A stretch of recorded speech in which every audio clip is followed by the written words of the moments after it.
Apresentamos o debate Homoparentalidade do Desejo ao Fato, Sonho e Realização. Recebemos a doutora Dea Bertrand, o doutor Lucas Sharafedini Bulamá. Tínhamos programada a participação do doutor Rafael Cavalheiro, mas por questões de saúde em família, ele não pôde estar conosco hoje. Mas estaremos muito boa companhia da doutora Dea e do doutor Lucas. A doutora Dea é psicóloga, docente pesquisadora e escritora. Atua em consultório clínico em atendimentos individual e de casal, além de supervisões clínicas, mestre e doutora em psicologia clínica pelo Instituto de Psicologia da Universidade de São Paulo, IPUSP. Publicou Amores Invisíveis, Casais Longevos da Diversidade, da editora de Cultura, tendo gênero e diversidade sexual como seus temas de pesquisa. Anterior à psicologia, exerceu por mais de 20 anos atividades profissionais relacionadas à arte e cultura, como assessora de imprensa, diretora de produção, produtora executiva e diretora de shows, de Elisete Cardoso a Gonzaguinha. O Dr. Lucas é psicanalista, psicólogo, membro do PSIA, Laboratório de Pesquisas e Intervenções em Psicanálise do IPUSP, e do Grupo Brasileiro de Pesquisa Sandor Ferenczi. Mestre e doutor em Psicologia Clínica no IPUSP, autor dos livros História de uma Regra Não Escrita, A Proscrição da Homossexualidade Masculina no Movimento Psicanalítico, e O Selfie Anônimo, O Sujeito Winnicottiano e Sua Política, ambos pela editora Zagodoni. O CEP deseja a vocês uma ótima atividade. E a palavra é com vocês, doutora Dea, doutor Lucas.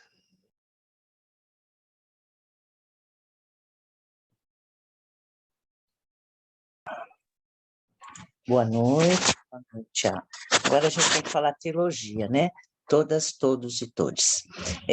Eu quero agradecer muito o convite de estar aqui, agradecer ao CEP, agradecer ao Adriano Zago, que é o editor da Zagodoni, e também a presença do Lucas, que foi uma grande surpresa, um grande prazer a gente poder conversar. Bom, vamos lá. Quando a gente fala em famílias homoparentais, a gente tem um leque muito grande, né? Porque essas famílias hoje podem ser por adoção, podem ser por tecnologias reprodutivas, podem ser frutos de casamentos heterossexuais anteriores. Então, o leque é muito extenso, né? Até com doadores anônimos e tudo mais. As pesquisas com essas famílias começaram a serem feitas a partir dos anos 70, quando justamente começa a ter um problema, quando as mulheres se separam dos seus maridos e elas assumem uma vivência lésbica e passam a perder a guarda dos seus filhos. Então, isso começa a ter pesquisas para ver o que acontecia nesses casais, o que acontecia nessas relações, e muitas pesquisas comparativas com o modelo heterossexual, né? Acho que é importante a gente pensar, quando a gente pensa nessas famílias, é o conceito da instituição social, né? A família é uma instituição social. Como ela é uma instituição social, ela é temporal, ela tem tempo, ela tem espaço, ela tem mudanças a ser oferecidas. Durante muitos anos, a gente ficou com o modelo de uma família natural, como se fosse absolutamente natural um homem, uma mulher e filhos. E isso não é porque nós não vivemos na natureza, a gente vive na cultura, né? Então, eu vou trazer uma ilustração de um casal. No meu doutorado, a minha pesquisa foi sobre conjugalidade homoafetiva longeva, casais com mais de 25 anos de conjugalidade. E eu entrevistei vários casais, alguns eu aproveitei no doutorado, na tese, outros eu usei como recortes para discutir a situação. E a minha preocupação toda, durante todo o doutorado, é justamente de você criar um imaginário diverso, né? Eu costumo falar que os homossexuais não têm Mickey e Minnie, né? Não tem Romeu e Julieta, mas essas histórias existem, elas só estão ocultas, a gente só precisa revelar.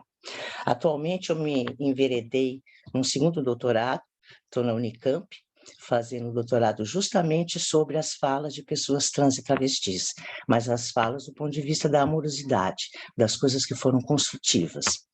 Então, a minha preocupação é essa, é mostrar que são famílias, são pessoas e estão aí. Então, aí, e se a gente quer uma sociedade inclusa e diversa, a gente tem que aprender a lidar com isso e abrir os braços para essas novas possibilidades. Então, a história que eu trago é a história de um casal longevo, elas tinham 30 anos de conjugalidade na época que eu as entrevistei, Alice e Zara, e tinha um filho chamado Douglas. Então, a história é delas. O que é importante, não é um caso clínico. Não tem queixa, não tem crise, não tem nada disso. Elas se convocaram para responder à pesquisa, como se sentindo exemplares, né? Isso é importante. Outra coisa que eu acho importante é que interpretação é interpretação, né? A interpretação ela é muito livre, e eu interpretei esse material sob o ponto de vista da psicanálise vincular. A psicanálise vincular é uma psicanálise que surge a partir dos anos 50, se desenvolvendo na Argentina e na França, principalmente na Argentina em função das novas mudanças de separações em relações a teorias de casal e família. É uma teoria bastante conservadora, ela está absolutamente moldada no modelo heteronormativo, e foi isso uma das coisas que eu quis enfrentar, porque ela parte do princípio que um casal, para se estabelecer, ele precisa de várias legitimações, e os casais que eu entrevistei mostram que essas legitimações não é bem assim, a história não é bem essa, né? Muito bem, então vamos falar do caso. É uma história romântica, é um casamento monogâmico, elas se conhecem num grupo de dança, a homossexualidade para elas veio bem tardiamente, quando ambas entram na faculdade, uma tem uma experiência já direto, a Alice já tem uma namorada na faculdade, e a Zara vai num show e se descobre num ambiente lésbico, e se de repente consegue perceber que ali ela estava conseguindo se entender melhor, né? O que eu acho que é importante? As duas se conhecem, porque a Alice vem dessa relação homossexual que ela tinha, a mãe se transforma numa grande combatente dessa relação, ela não consegue muito sustentar essa relação e acaba, e aí ela entra no grupo de dança para tentar desanuviar um pouquinho daquele processo de sofrimento. E Zara, também por sua vez, sempre gostou de dança e acabou entrando no grupo, e durante um ano elas convivem como amigas. Depois desse um ano, elas começam a se namorar, muito lentamente, muito respeito, com muito carinho entre as duas, e depois de 6 anos elas vão morar juntas. Nesses 6 anos, quem apoiou a Alice e a Zara foram os pais da Zara. Porque enquanto a Alice era filha de um casal de classe média alta, casal maravilha, aquele casal perfeito, esposa perfeita, do lar, ela tinha 2 filhas que eram brincos, as 2 educadas, inteligentes, tudo certo. Enquanto a Zara vinha de uma família com um casal que brigava muito, a mãe era super ciumenta em relação ao pai, e ela tinha 3 irmãos homens, então ela viveu mais junto com esses irmãos, ela mesma fala, era meia moleca, vivia na rua. Então, quando ela resolve apresentar uma namorada na família, a família não estranha, porque, tudo bem, eles já são abertos, a mãe também vivia tão enrodilhada nas coisas do pai, do marido, né, que acaba não prestando muita atenção, e ela é muito bem aceita. A Alice é considerada a nora perfeita, a predileta, né? E isso faz com que ela tenha força para resistir aos ataques maternos. Depois de 6 anos, elas compram um apartamento e se mudam para esse apartamento. E aí, um sobrinho da Zara nasce, elas ficam muito embevecidas com esse nascimento desse sobrinho e a Zara fala, por que a gente não pode ter um filho? E aí começa a história interessante, porque elas começam a gestar este filho no emocional e no prático. O quarto principal delas, elas saem desse quarto, deixam o quarto para o nenê que irá vir e começam a gestar. Compram berço, compram fraldas, compram roupas, o quarto fica absolutamente mobiliado durante 8 anos, elas gestam isso. Só que assim, elas não tomam nenhuma atitude legal, não entram em nenhuma fila de adoção, não procuram por nada. Zara é mística, ela acha que o filho vai aparecer. Em algum momento ele vai surgir na vida da gente. E depois de 8 anos, uma amiga que era enfermeira, que sabe da situação, liga para ela e fala: olha, um bebê de um bebê acabou de ser abandonado há 2, 3 dias, vocês querem? Elas imediatamente vão para o hospital.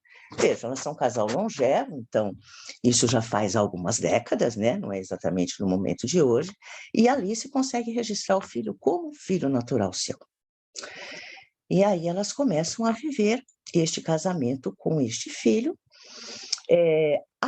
Foi uma solução para os pais da Alice. Os pais da Alice, na hora que vem o neto, mudam atitude, são os primeiros a visitá-lo, adotam o neto com pertencimento, embora o menino seja de uma etnia diferente. E isso também acho que é interessante, porque psicanaliticamente falando, a Alice é como se a Alice precisasse, além de ser perfeita, da casa perfeita, ela precisasse ter a sua descendência. E por quê? Porque a sua mãe havia sido filha de uma mãe que havia morrido no parto.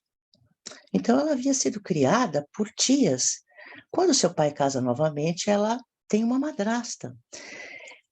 Isso é um segredo na família. Ninguém sabe que aquela avó, as 2 meninas não sabem que a avó é uma madrasta. As 2 meninas pensam que a avó é avó de sangue. Elas só vão descobrir isso quando a avó morre. E é um grande choque. Então, o que a gente analisou na época, né? Juntamente com a Isabel Cristina Gomes, que foi minha orientadora, e a Sônia Jubelini, que me ajudou nas interpretações, a gente achou que, de alguma maneira, tinha um peso para a Alice dessa constituição. E não houve tanta rejeição com relação ao Douglas, porque a mãe também havia sido criada por uma madrasta. Não era uma ligação biológica. Então, a possibilidade de afeto já estava sendo ventilada em termos de outras relações, né? Muito bem. E com relação a Zara, a gente pensa assim, ela veio de uma família de muita briga, ela era uma pessoa muito cordata, muito dócil, que queria um casamento com saúde, um casamento onde não houvesse violências, onde houvesse conversas. Então, as conversas sempre foram muito, muito fortes na relação. A Alice é uma mulher mais insegura, mais dependente. Elas trabalham com isso, discutindo isso, colocando isso. O Douglas foi nascendo, foi crescendo e descobrindo as coisas do jeito que ele queria. Elas se afastaram dos amigos homossexuais, optaram por criá-lo com pessoas que tivessem filhos, então elas vão para um ambiente heterossexual, escolhem uma escola que seja adequada a isso, pedem apoio pedagógico ao pessoal da escola, quer dizer, elas fazem todo o berço, né? Para que tudo com o Douglas se tenha contento. Ele é uma criança que vem com problemas, eu acho que na gestação ele vem com vários problemas de saúde, elas enfrentam vários problemas de saúde com ele. E aí, quando... Já estou na última. Quando eu as entrevisto, o Douglas já tem mais ou menos uns 20 anos, já é um homem, mora ainda com elas, está estudando, né? E elas tiveram uma crise que eu acho que põe em cena o valor do casamento, porque a Alice fica muito doente, durante um ano ela precisa cuidar de um câncer, e ela volta para a casa da mãe. Enquanto isso, a Zara fica com o Douglas, cuidando sozinha dele, até que ela possa novamente voltar. Elas não rompem, elas se falam todos os dias, se veem várias vezes por semana, mas a relação sofre um corte, evidente, e depois elas retomam isso. Então, assim, a sensação que eu tenho, e no final da entrevista elas falam isso, que eu perguntei algumas coisas, né? E se esse filho não viesse? O que aconteceria? 8 anos gestando emocionalmente esse espaço, né? Então, assim, tem algumas coisas, mas aí a gente se adaptaria, porque a gente tem muita criatividade, até hoje elas fazem parte desse grupo de dança, e tem uma vida criativa, né, com muitas pessoas e tal. Na época da entrevista, elas falaram que elas tinham vontade de voltar a conviver com gays, com um ambiente LGBT, porque assim elas podiam expressar os seus afetos, elas não se permitiam a isso, elas eram um casal que todo mundo sabia que elas eram um casal, todo mundo sabia do Douglas, mas elas não expressavam nenhum tipo de afeto em nenhum momento, então tinha uma repressão muito grande e elas queriam que isso pudesse, enfim, terminar. E aí, no final do trabalho, o que a gente pensa, né? Hoje elas estão, evidente, na terceira idade, né? São casais, já estavam com 30 anos na época da pesquisa, então elas já são longevas também em termos de vida, né? E no final da entrevista, uma olha para a outra, sorri e fala assim, olha, o Douglas é um menino amoroso, inteligente, educado, que gosta de mulheres, que tem amizade com mulheres, e aí uma olha para a cara da outra e fala assim, eu acho que a gente fez um bom trabalho. E na hora que elas falam isso, tem um cruzamento de olhares muito bonito, e as duas se emocionam muito, e eu encerro a entrevista achando que já estava de bom tamanho tudo que elas tinham me falado, né? O que eu acho importante de tudo isso, né? É mostrar que essas famílias existem, mostrar que o modelo heteronormativo não é único, né? Existem variações, essas variações são possíveis, é possível ter qualidade nessas relações, basta só, normalmente, os enfrentamentos vêm da sociedade. Ontem eu ainda estava assistindo uma mesa, Ana Paula Ziel, da UERJ, que é uma psicóloga social, fez uma mesa justamente sobre homoparentalidade, trouxe duas pesquisadoras, e o que elas falam é isso, são famílias muito visadas, são famílias muito expostas, que têm que se justificar o tempo todo. Então, o que mais causa conflito não é o pertencimento à família, mas sim o enfrentamento quando você vai para uma sociedade que ainda se baseia na diferença sexual para dividir as pessoas em homens e mulheres, em héteros e homos, e por aí afora, né? Esse modelo binário que a gente tanto critica. Enfim, eu acho que é isso, né? Acho que 22 mil, acho que deu, consegui fazer uma boa explanação. Estou aberta, agora o Lucas vai fazer as considerações dele, depois também estou aberta a toda e qualquer conversa que a gente possa ter. Muito obrigada pela atenção. É isso.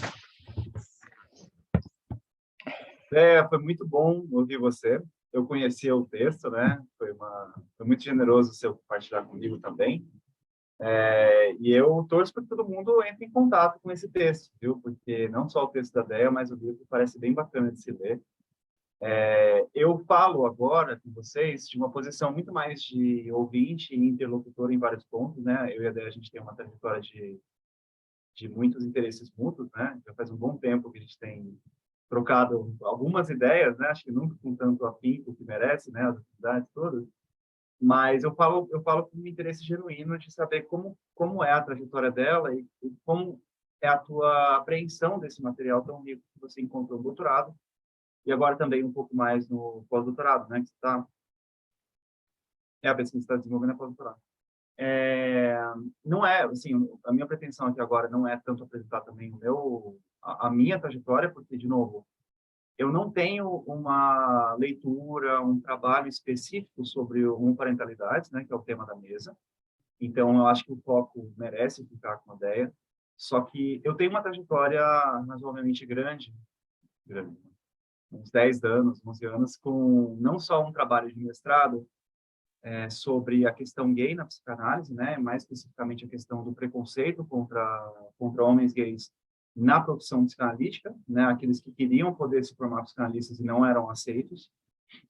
Durante anos e anos isso acontecia, né, décadas e décadas, eu explorei um pouco essa história do porquê que isso acontecia, as justificativas que eram dadas.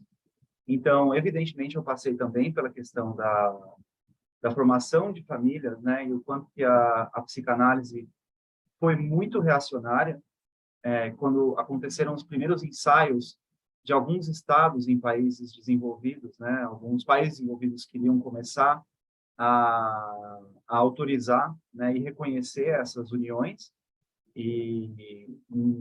Curiosamente, eu acho que para a gente que entra na psicanálise mais recentemente, curiosamente, a psicanálise ela estava muito mais próxima do discurso da igreja do que do discurso da ciência, né, em termos de suporte ou rejeição.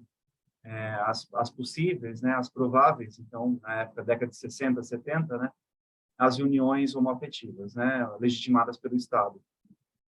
E isso já é um ponto muito curioso, né, porque vocês veem, a Déia é uma psicanalista que está falando com um ponto de vista bastante interessado numa dinâmica, né, que se forma num casal homoafetivo feminino, né, com duas mulheres, e em nenhum momento aparece na Déia nenhuma grande especificidade dessa família que diga respeito à orientação sexual dessas duas mulheres, né? E isso é um grande avanço. Eu acho que para nós todos, né, psicanalistas, e alguém que pode se beneficiar da psicanálise para obter um espaço de acolhimento, para ter uma escuta, né? É sempre muito prejudicial quando a gente se enche de grandes certezas. Eu acho que até a década de 70 e 80, a psicanálise ela teve muito mais certeza do que dúvida a respeito de diversas minorias, né? Eu não digo só minorias sexuais, né? Mas racializadas também, minorias de pertencentes a classes econômicas menos favorecidas. Eu acho que a gente sai de um período muito complicado, né?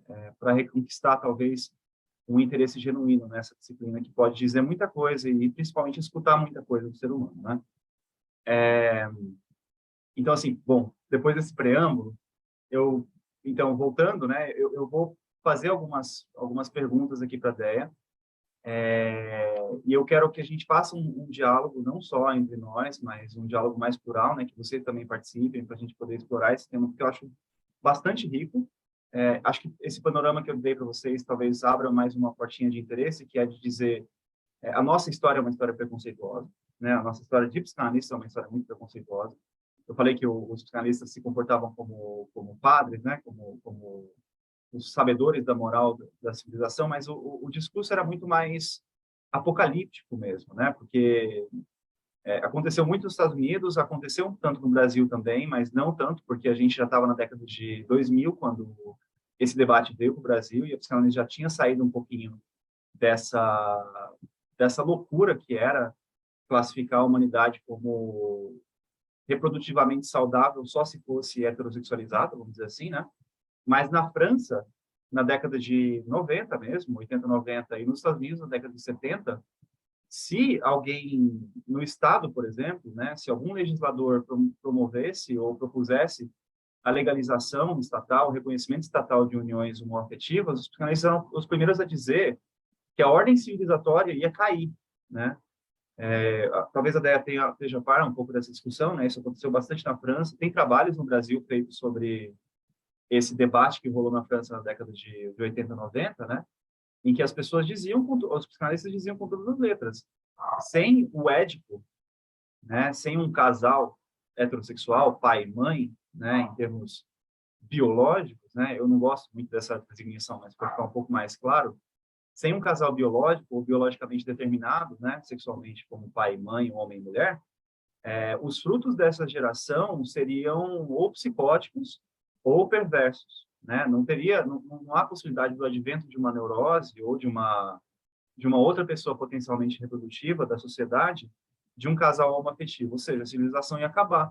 A gente ouviu muito isso recentemente, né, com essa atração midiática, né, desses evangélicos ligados a um certo bolsonarismo, né? E falam sempre isso, né? O que eles querem é acabar com a civilização, o que eles querem é que os heterossexuais só sirvam de reprodutores para eles poderem só gozar e gozar e gozar, né? As marcações são das mais diversas e das mais terrivelmente criativas, vamos dizer assim, né? E o que aconteceu, acho que a gente agora na década de 2000, na década de 20, né, dos anos 2000, a gente pode perceber que existe uma certa eu não quero usar esse termo no sentido ruim, mas existe uma certa banalização da possibilidade da civilização cair por isso, né? Se um dia a civilização cair por isso, a gente já vai ter morrido por causa de aquecimento global, ou de concentração de renda, né? Ou de fome. Porque, assim, gente, como assim, né?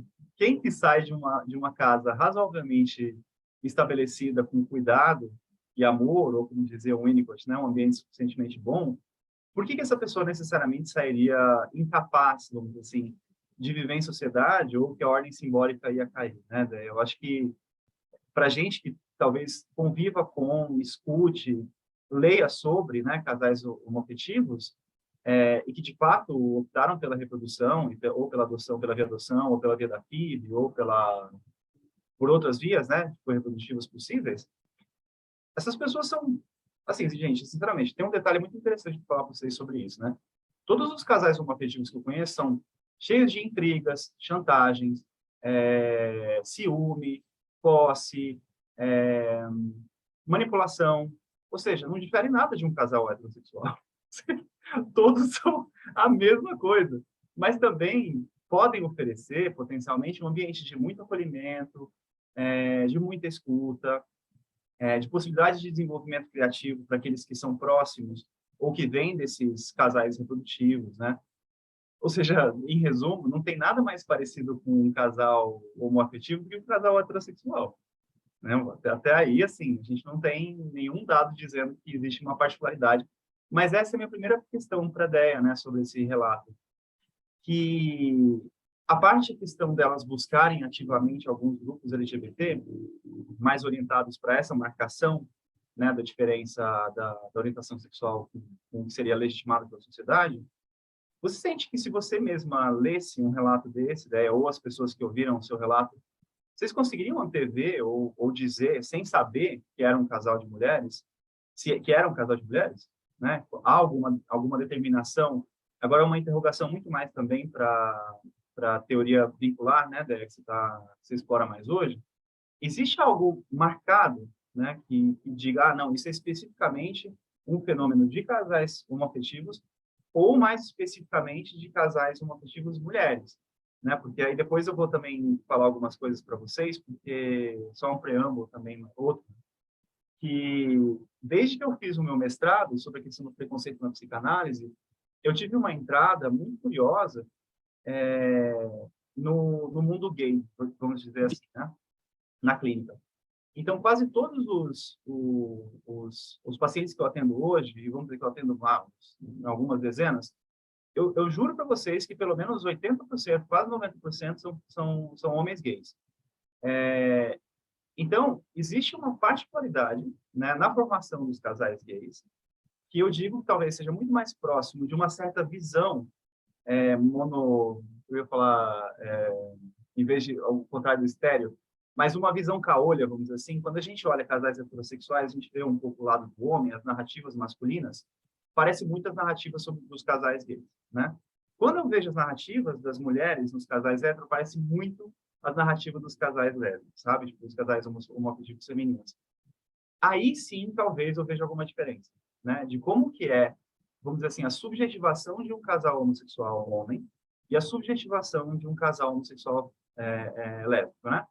Eu acho que a Déia talvez até conheça essa piadinha, que lésbica quando conhece outro na balada, né? No dia seguinte já tem caminhão de mudança na porta, né? Todas elas, eu atendo duas meninas lésbicas, e elas fazem piada com isso o tempo todo, assim, porque existe um grau de apego muito forte, mas não necessariamente mútuo, né? Geralmente uma talvez muito mais apaixonada, muito mais apegada, muito mais codependente. Mas quanto aos casais gays, homens, quase sempre, pelo menos os que eu atendo, que é um recorte, é um grupo muito específico, muito urbano, acho que relativamente bem sucedido, né? Tipo, coisa mais da capital, todos eles têm relações abertas com os parceiros, né? E todos eles frequentam os meios onde isso é a coisa mais comum do mundo, onde, na verdade, quem tem relações fechadas é a minoria da minoria, sabe? Vocês não podem fazer isso, o cara vai furar seus olhos, se ele vai na balada, ele vai pegar alguém. Então, existe uma diferença bastante grande, que aí eu acho que tem a ver com o gênero, né? A subjetivação masculina e a subjetivação feminina. Eu queria saber se a Déia tem um pouco mais de dados sobre isso. Que isso sim eu vejo no consultório, né? Eu vejo um grau, e não é uma palavra que eu diria sem problematizar, mas vou dizer mesmo assim agora, existe um grau muito maior de lealdade, né, e fidelidade no sentido normativo mesmo, no sentido monogâmico, mais propriamente dito, entre os casais de mulheres do que os casais de homens, né? Dos gays masculinos, dos gays homens. Nos gays homens existe uma tentativa de fazer uma síntese entre uma vida bastante atirada, vamos dizer assim, e muito permissiva de entrecruzamentos sexuais, né, outras relações muito mais sexuais do que afetivas, e é completamente contrário nas relações homoafetivas femininas, tá? Eu vou parar um pouco por aqui, eu quero saber o que a Déa acha, depois eu vou comentar mais algumas coisas também. Talvez eu tenha algumas ideias sobre isso, mas não vou me arriscar a dizer sem saber de você antes.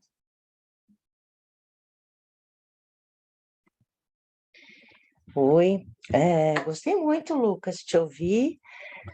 Olha, eu acho que o gênero ainda é uma forma, é um cancro, sabe? É uma forma que ainda faz isso, né? Você ainda tem meninos que não são solicitados a terem uma vida sensível, a terem uma escuta, a serem cuidadores, né? Você não tem isso. E você ainda tem isso ainda muito solicitado por parte das meninas. Então, não tem jeito, quando eles chegam, quando você vai ver, por exemplo, a sexualidade. Claro que os casais que eu entrevistei são casais longevos, então são casais que começaram lá nos anos 70, 80, e que foram super patologizados, né? Enfrentaram uma barra pesada. Então, eles são muito dentro do armário, eles não se expõem, são cuidadosos. Isso é uma coisa que até os militantes criticam, não tem que sair do armário. Eles falam, não, mas não tem que sair do armário, não. Isso é uma maneira da gente se proteger, da gente poder viver a nossa vida em paz, sem ser atacado o tempo todo, né? Então, para mim, é quase uma preservação. Mas você tem isso em pesquisas, Lucas. Por exemplo, a sexualidade no casal homossexual é lá em cima. A sexualidade de duas mulheres, existem pesquisas que falam a tal da cama morta, né? Porque aí, depois de uma certa idade e tal, elas têm muito mais interesses, elas acabam tendo mais hobbies, conversas, amigas. A gente vê isso quando as pessoas se aposentam, né? Os homens normalmente têm um enfrentamento muito mais difícil de uma vida social do que as mulheres. As mulheres acabam se agrupando de uma maneira. Isso é solicitado pela cultura, não tenho a menor dúvida disso, né? Não tenho o menor constrangimento. Então, acho que sim, acho que tem diferenças. Eu não gosto muito de falar de diferença, porque parece que a gente faz diferença em relação a um modelo, né? Você só estabelece diferença em relação a figura só se sobrepõe a partir do fundo, né? Então, eu não gosto muito disso. Mas tem especificidades. Giddens fala uma coisa muito... Giddens é um autor que você usa no seu livro, que eu vi. Não sou uma estudiosa dele, mas usei em algumas coisas, principalmente nessas opiniões que ele traz sobre os LGBT.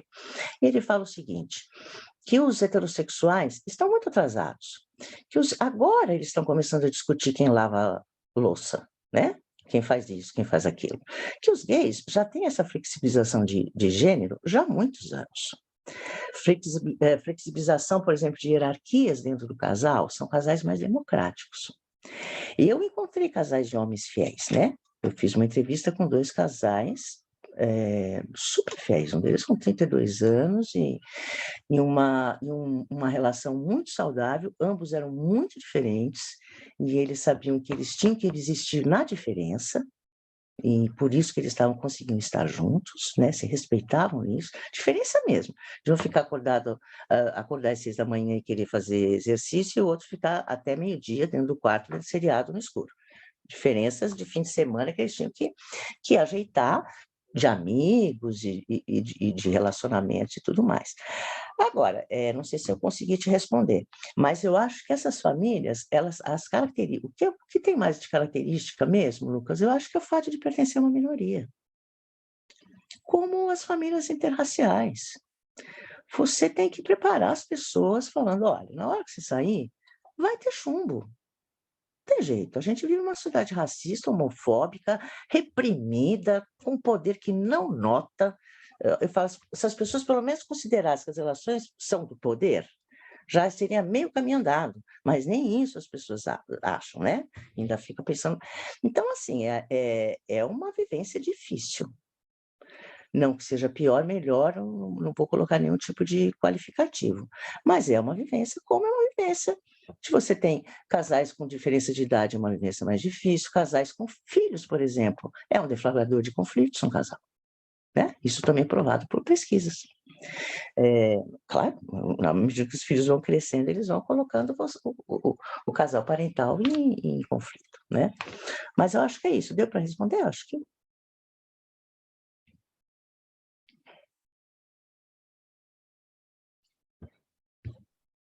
Sim, ideia. Não, eu tô muito satisfeito com isso. Esse é um debate que continua, porque eu acho que é isso. A pesquisa que está fazendo bota em movimento o nosso campo, né? Deus me livre de encerrar uma conversa por aqui, né? Esse é só um começo de uma conversa muito interessante que acho que a gente pode ter. Eu espero que cada vez mais pessoas tenham, né? Mas tem uma coisa interessante acho que nesse jogo de narrativas, né, que a gente está começando a sistematizar aqui em forma acho que para o benefício do nosso campo psicanalítico, que é como que a gente trabalha com a norma, né? E como que a gente assimila as normas dentro do nosso campo, né, Débora? Eu não sei se você fala um tanto disso durante a pesquisa. Eu sei que você fala da questão da visibilidade, né, que é um outro ponto que eu peguei e recentemente eu me vi pensando sobre isso, porque invisibilização tem até o livro, né, tipo um livro bonito, eu esqueci o nome do autor, que é o Reservados e Invisíveis, que é uma narrativa também, um conjunto de relatos sobre casais gays É na do década de Christian, né? É 70. do Christian, não é do Christian? Dunker? Não sei, não tenho tanta certeza. Não é do Christian Dunker, eu não lembro o nome do autor agora. Ok. Mas, enfim, é um livro clássico na literatura LGBT brasileira. E a questão da visibilidade, eu pensava muito isso durante o mestrado, né? Porque o mestrado cheguei num fenômeno muito interessante, que teve um certo momento na psicanálise que os pacientes gays, especialmente Antônio Christian Saraiva Paiva, é isso mesmo. Obrigado, Regina.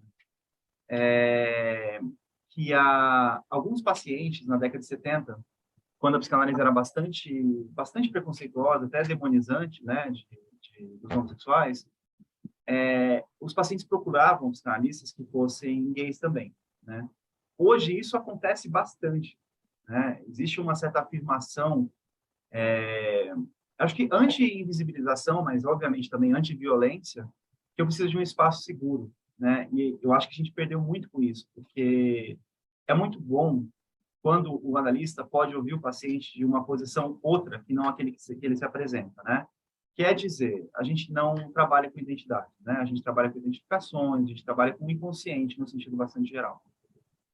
E por isso mesmo que eu fiquei pensando, né? É uma estratégia, né? Em termos puramente estratégicos, é muito interessante que os movimentos de minorias, todas elas, se afirmem pela via da visibilidade, né?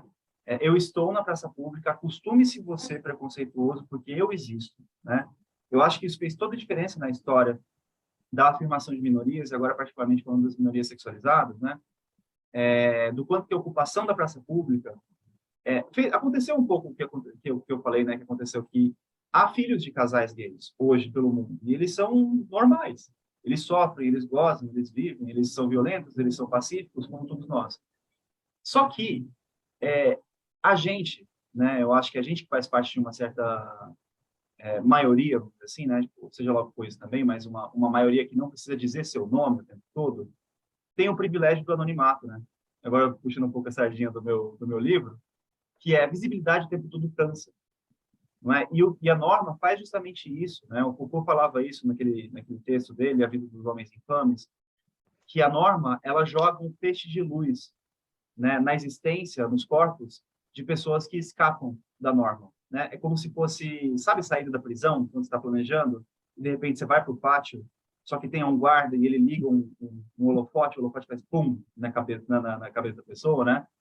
Que eu escuto o relato do seu texto, né? E de vez em quando eu fico pensando, poxa, é bom também poder viver invisível de vez em quando, né? Eu acho que isso é um privilégio da maioria. E você poder dizer, ao mesmo tempo em que eu ocupo a praça pública, né? Eu não preciso me preocupar com que imagem eu estou passando na praça pública. Então, eu estou vendo muito mais esses movimentos de afirmação, né? Pela via do orgulho, por exemplo, da visibilização, quase como uma coisa mais dialética. Tipo, é preciso poder afirmar para poder voltar para um certo anonimato e dizer, eu posso viver minha vida de acordo com os parâmetros que eu escolhi, sem precisar dizer de mim o tempo todo. Sim, esse tema da visibilidade é bem interessante. Tem uma relação muito específica com a norma, né? Que é, agora voltando para a psicanálise, que normas a gente ainda está usando para pensar essas famílias, né? Para pensar essas existências, para pensar a orientação sexual, por exemplo. Agora eu vou contar um caso interessante para vocês, que lá em 2009, antes de eu entrar não, 2009? 2010. Antes de eu entrar no mestrado, foi em 2011, que eu comecei a estudar a questão gay na psicanálise e tal, eu tive um contato muito breve, com um trabalho de uma colega minha de Ribeirão Preto, daqui de Ribeirão Preto, inclusive, eu estou em Ribeirão Preto, que era especificamente sobre casais homoafetivos, né? Eu fui para uma banca dela, era a qualificação dela, e estava o meu futuro orientador também na banca, o Daniel, e ela fazia, isso é interessante, acho que você não sabia desse caso, obviamente não te contei, mas talvez você nem tenha chegado nesse trabalho, mas ela aplicou, porque aqui em Ribeirão Preto, na psicologia da USP Ribeirão, eles são muito chegados em teste psicológico, né? E não é à toa que eu fui embora daqui, talvez, porque eu nunca gostei muito de teste psicológico, apesar de ter usado alguns na minha iniciação científica. Mas, para quem não sabe, né, eu acho que todo mundo que já entra numa certa formação não passa por essa coisa de uma psicanálise mais voltada para a pesquisa acadêmica via protocolos, né? E esses protocolos foram desenvolvidos durante muito tempo. Acho que o mais famoso é o Rorschach, né? Prancheta, né? Teste de mancha de tinta, se fala que aquilo. Você pega um conjunto de respostas do pesquisador e vai dizer, essa pessoa dá sinais de que ela é XYZ. A gente perfila a pessoa de acordo com o protocolo, conforme a gente vai ler. E tem todo um embasamento estatístico, sabe, de pesquisa qualitativa. E essa pesquisadora, ela pegou alguns casais lésbicos e gays masculinos também e aplicou o teste do desenho da família e da casa, árvore e pessoa. Não sei se você conhece esse teste. Conheço. Você conhece, né? Acho que as pessoas talvez conheçam aqui também, mas é exatamente o que se diz. Você desenha uma família, você desenha uma casa, uma árvore e uma pessoa. E você tem uma série de protocolos para analisar, né, as respostas. E as voluntárias dessa pesquisadora, quando analisadas pela via dos protocolos, que é uma pesquisa tradicional daqui de Ribeirão Preto, da USP Ribeirão, todas elas eram gravemente patologizadas. Gravemente. Mas era de um nível esquizofrênico, sabe? Era um sofrimento atroz. Eram pessoas completamente incapazes de estabelecer laços interpessoais, sabe? Narcisistas e tudo mais. E eu fico pensando, gente do céu, que coisa mais absurda, né? Porque você fica pensando, beleza, tipo, a gente pode estar lidando com um sofrimento que é retratado de uma tal ou qual maneira por aqueles desenhos. Mas o protocolo tinha sinais que eram profundamente homofóbicos. Ou não só homofóbicos, mas profundamente surdos, né, para a realidade que é essas pessoas viverem completamente fora da norma, né? Ou seja, o que era fundamental na existência dessas pessoas, que era um embate constante contra o preconceito, que é um preconceito normativo, né, que advém da norma, não entrava no teste. Então, o que sobrava era só a doença. Então, esse ponto, né, me despertou um pouquinho para pensar, bom, acho que a psicanálise tem algumas coisas um pouco erradas nessa história, porque por mais que na clínica a gente não use um protocolo, no sentido de que ninguém trabalha hoje em dia, raramente trabalha-se, né, com casa, árvore, pessoa e desenho da família, a gente trabalha com protocolos também, né? Então, esse um pouco o ponto que eu queria puxar de você, daí para você diga um pouquinho sobre como que a psicanálise que você mesma assumiu na pesquisa te fez enxergar os preconceitos dessa própria psicanálise, né? Quais eram os protocolos que você começou a perceber que estavam errados para poder olhar essa população?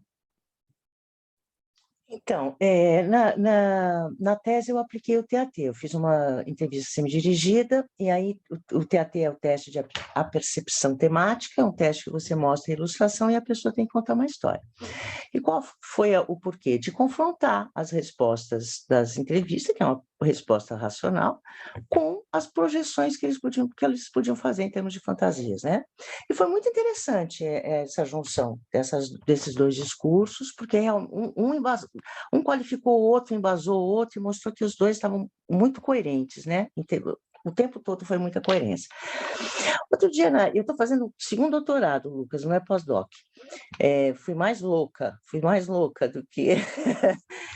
E é numa outra área. E por que eu estou nessa outra área? Justamente porque eu acho que a psicologia, a psicanálise, estão anacrônicas, né? Você vai numa graduação você não tem nada que fala sobre interseccionalidade, nada que fale sobre etnia, nada que fale sobre gênero. Eu dei aula há 2 anos atrás numa faculdade particular, eu consegui enfiar 8 horas de feminismo, porque era psicologia social. E na psicologia social é uma disciplina que você consegue enfiar isso. Fora isso, ninguém fala de gênero, né? Eu acho um assinte.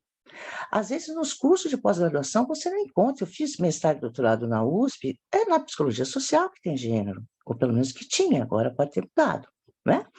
Então, assim, eu acho que a gente já parte errado, já parte das coisas erradas. E por que eu fui para ciências sociais? Para abrir um pouco a minha cabeça. Eu quero, eu quero saber de outras linguagens, eu quero ver outras grafias, eu quero saber de outras pessoas. E eu estou orientada pela Regina Facchini, que também é uma pessoa que tem uma experiência imensa nessa área.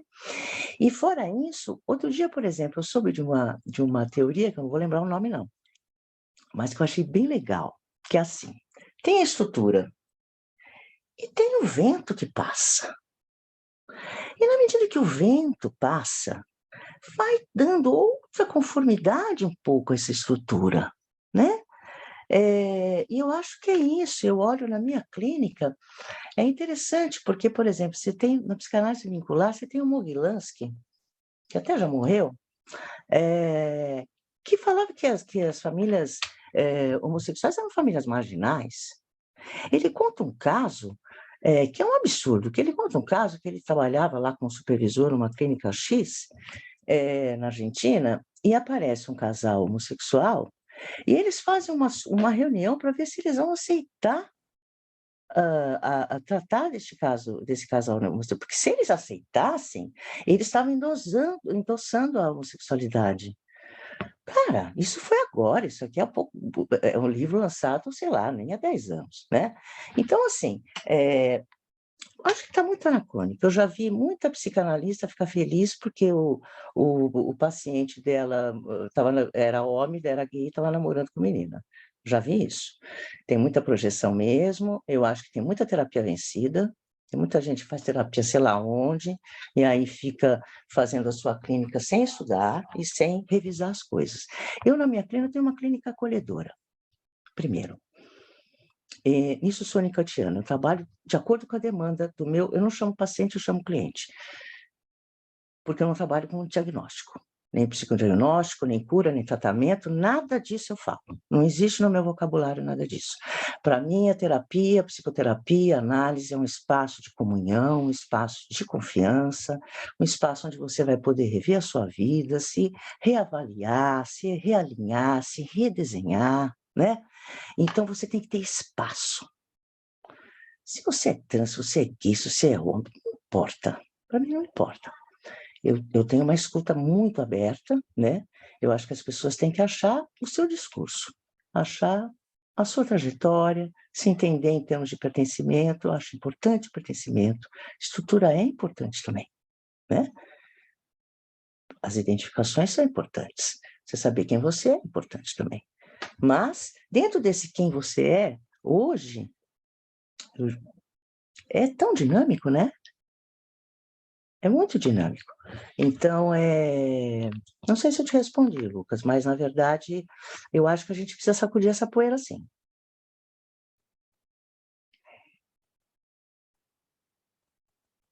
Não, respondeu. A questão não é um jogo de pergunta e resposta, não. É mais um Aquela diálogo. conversa. Eu só queria conversar com você sobre uma última coisinha, acho que depois a gente pode abrir para escutar a galera que deve estar fervilhando, tá?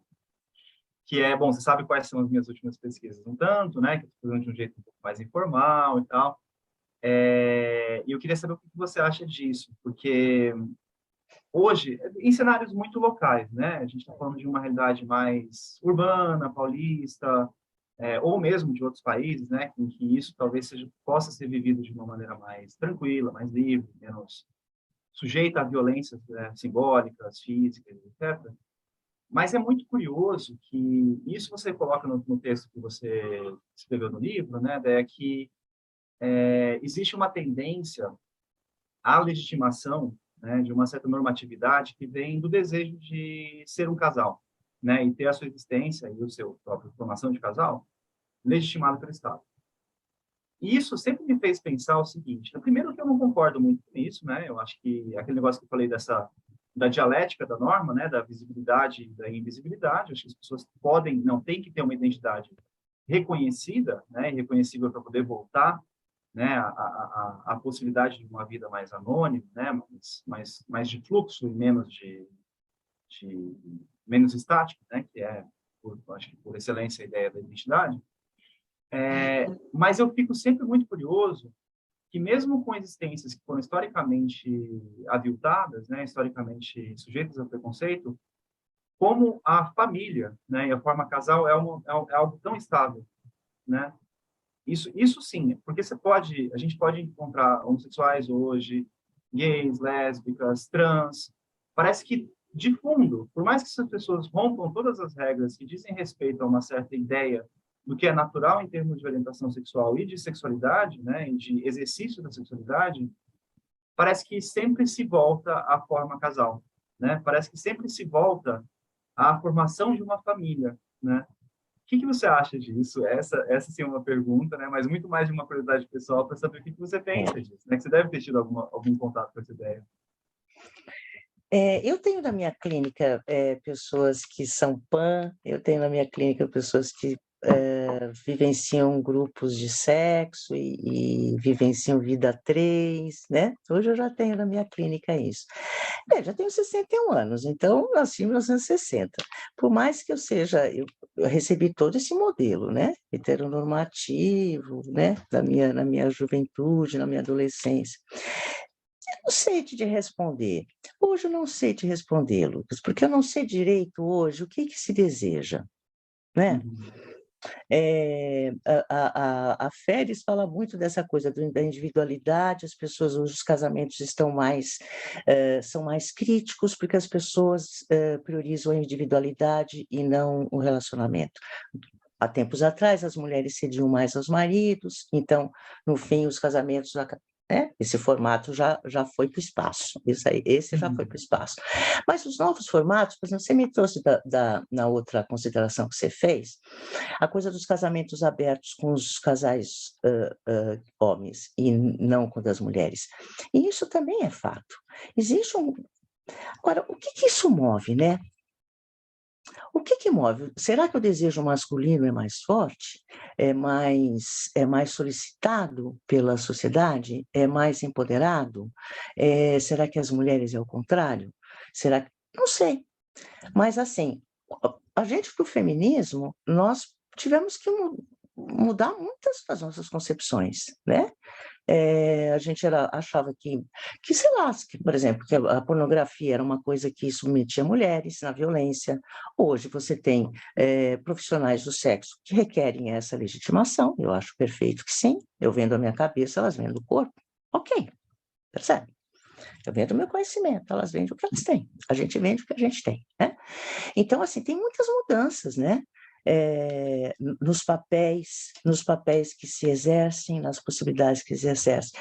Agora, eu vejo que ainda existe uma coisa assim, né? Você conhece uma pessoa, você se encanta por ela e você quer ficar com ela, você quer ficar mais junto, você quer conhecer mais, você quer se aprofundar nela.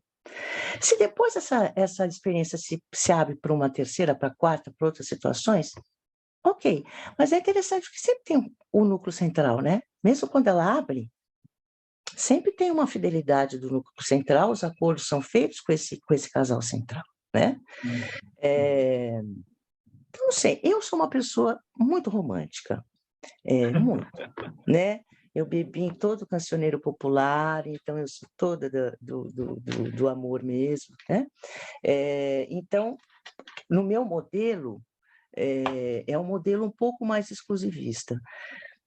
Não que eu tenha moralidade em cima disso, mas eu não sei como é que as pessoas estão se adequando. Eu acho que são coisas que a gente vai ver daqui a 10 anos, talvez, Lucas, daqui a 15, a gente vai ter as soluções. Outro dia eu soube que tem 2 casais que estão vivendo juntos com 4 filhos, dos 4, né? Estão se ajeitando, estão se acertando. A gente vai saber disso quando eles se visibilizarem, quando chegar próximo de nós, quando a gente tiver... É o que eu falo, tem amigo gay? Tem amigo preto? Tem amiga, sabe? a gente tem que ter isso nas nossas relações do dia a dia, porque aí, a partir daí, sim, não vai ser tão necessária essa visibilidade, essa militância, porque ela já vai estar incorporada nas possibilidades. Os filhos dos casais gays também estão quebrando muitas coisas, né? Eu estava lendo a pesquisa, interessante a pesquisa dela. Mônica Fortuna Pontes, ela fez uma pesquisa sobre, tanto ela quanto a Alice Sophie fez uma pesquisa sobre os filhos dos casais lésbicos, em várias idades, 5, 10, 12. E aí elas começam a ver as diferenças, que eles já começam a falar. Com 17, 18 anos, já começam. Muitos deles se transformam em militantes. Né? Muitos deles, outros abrem suas relações, abrem, outros não, até às vezes por contraposição a figuras parentais, podem se normatizar heterossexualmente de uma maneira mais fácil. O ser humano olha, cada vez mais que eu vivo, cada vez mais eu vejo que a gente tem que ter muito cuidado, porque a gente é muito múltiplo, cara. Se a gente tiver mesmo essa amplidão de horizontes, porque até agora a gente não teve. Então, eu não sei na minha geração quem seria trans, quem não seria. A gente não sabe, porque não havia essa possibilidade. Na minha adolescência, na minha juventude, eu não conheci nenhum travesti, porque não existia essa possibilidade. Né? Agora você conhece. É diferente. Então, eu acho que esses novos tempos talvez vão se configurar de uma maneira um pouco mais melhor, para a gente, um melhor entendimento mesmo daqui a alguns anos, quando a gente vai ter um pouco o fruto de todas essas mudanças. Tomara, né, que a gente consiga, né, nesse país, show bestialidades, né? Foi um prazer, eu adorei essa conversa. Eu estou querendo saber como é que o pessoal está lidando com esse monte de informação, com esse monte de dúvida. Me gostei muito. Bom, esse assunto me estimula demais, né? Sim. Fico a noite toda, de madrugada, que faço um café e a gente vai embora conversando. Mas foi um prazer também, Lucas. Muito obrigada pela tua fala generosa, gentil. Muito obrigada. Peço a todos, por gentileza, que gostariam de fazer perguntas e participar do debate, que levantem a mão, por gentileza. A primeira pergunta é da Tabata Camila. Olá, boa noite, todo mundo me ouve? Primeiro, queria agradecer a vocês dois que falaram muito bem, gostei muito do que foi colocado, é um tema super urgente, né, que precisa ser debatido cada vez mais, principalmente no nosso cenário assim, de desigualdade, com tanta criança precisando de adoção, né, precisando de amor em casa, acho que é um tema que urge ser discutido com mais seriedade. E daí, eu queria fazer uma pergunta para você, de um ponto que me chamou a atenção na tua fala, né? Na hora que eu achei o caso que você colocou lindo, assim, o desfecho me emocionou, quando você comentou ali que no final elas se olharam, né, com um olhar super afetuoso, depois de tantos anos, né, e com um olhar no sentido de missão cumprida, né? E aí até você disse que elas falaram isso, né, que se olharam e falaram, bom, fizemos um bom trabalho. Só que, bem antes de você comentar isso, você comentou que elas estavam argumentando sobre isso, e aí elas falaram que, bom, o Douglas hoje, ele tem amigas mulheres, se envolvem com mulheres, como se ele, né, indicando ali que ele seria um heterossexual, né? E aí elas ficaram com elas concluíram dessa forma, dizendo, pô, fizemos um bom trabalho. E aí eu queria te perguntar assim, como que você vê, ou interpreta essa questão assim, será assim, pela maneira como você contou aqui pra gente, pareceu que elas consideraram que por ele ser um heterossexual, elas fizeram um bom trabalho. Será que foi isso que elas quiseram dizer mesmo ou não? Enfim, e aí se foi isso, isso deve ter a ver com elas, né? Que acho que elas têm um pouco de, talvez, ou de preconceito, ou talvez, né? Ou talvez elas pensem que tenha sido um melhor desfecho para o Douglas, talvez para ele não sofrer todo o preconceito e a violência da sociedade que elas mesmas sofreram, e por isso elas têm esse perfil mais de se proteger e tudo mais. Enfim, queria ouvir de você, o que você achou dessa parte final aí, quando elas revelaram que tinham feito bom trabalho a partir do argumento de que ele se relacionava muito bem com mulheres. Ok, agradeço a sua pergunta, Tabata, mas na verdade não foi isso. Quando elas falam disso, elas falam do ponto de vista dele ser um bom homem, um ser humano bom. Na época ele não estava muito definido. Eu perguntei, cheguei a perguntar isso para elas, falou, "Mas olha, ele já teve suas namoradinhas, em algum momento a gente sente que pode ter uma aproximação com o rapaz, mas a gente deixa ele absolutamente livre. Nós não perguntamos, a menos que ele queira dizer, a menos que ele queira falar, ele tem o jeito dele. Ele tinha conhecido esse rapaz, parece que numa viagem que ele fez de intercâmbio. Então, eu senti assim, é interessante, mas eu senti elas tão bem preparadas, assim, no sentido de, olha, a gente deu um espaço para ele, para a gente viver juntos, né? E a gente conseguiu transmitir para eles as coisas que a gente acha fundamentais, que é, e tratar bem mulheres está entre não ser machista, né? Quando eu falo tratar bem mulheres, é não ser um homem machista. Quando elas falam isso, elas falam nesse sentido, Tabata, elas falam nesse sentido de fizemos um bom trabalho. Papai, ele se relaciona bem como amigos, ele tem amigos, ele é um, quer dizer, ele é um cara comum, né? Que estuda, que tem amigos, que viaja, que tem lá suas paixõezinhas e tal, mas elas não entraram no detalhe, porque eu acho que também não era algo que ele também ainda... Ele ainda era jovem na época, né? Não sei se tinha 20, 20, 21. Então, não sei se também ele ainda estava numa fase... A partir daí, eu não sei no que ele veio a ser, né?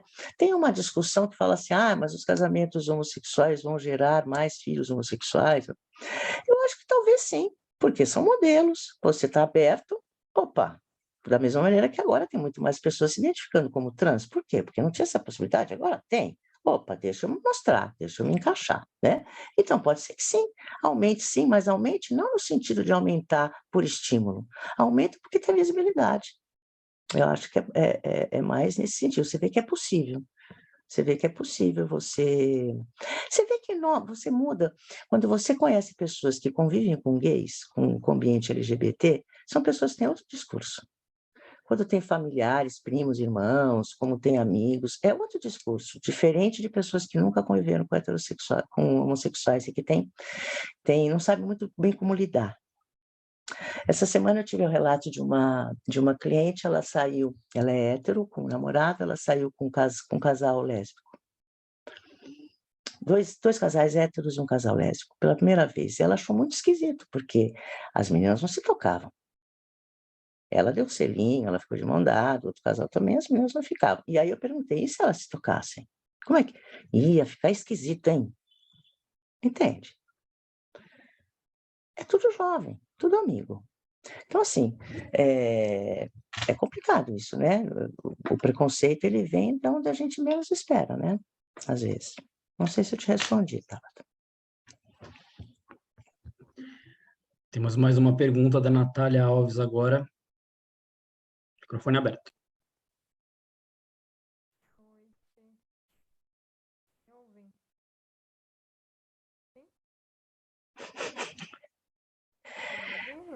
Não, fala mais alto, Natália, mas E acredita. agora, estão me ouvindo? Agora sim, agora sim. Era o microfone. Então, muito interessante, vim motivado, assim, também através de um caso que eu estou atendendo no momento, né, de um rapaz gay. Quando a Déia falou dessa questão da formação, né, acho que é realmente muito urgente, né, essas questões não são discutidas, assim, me formei recentemente e esses espaços ficam mesmo para as atividades mais optativas, né? Isso não faz parte da nossa formação ali principal, isso faz muita falta. Mas uma coisa assim que eu observo, principalmente nesse caso que eu atendo, é justamente essa angústia de que ambos, né? No caso ele namora, então estou falando de um casal gay. Ambos vêm de famílias heterossexuais, né? E aí, nessa construção do relacionamento, dessa oportunidade que eles estão tendo, como que eles se debatem o tempo inteiro com tentar colocar os mesmos moldes, os quais eles vieram, os quais eles foram criados, e aquilo não se encaixa, né? Aquilo é a relação, muitas vezes, assim, que o pai, a mãe, o casamento ali tinha, não é possível.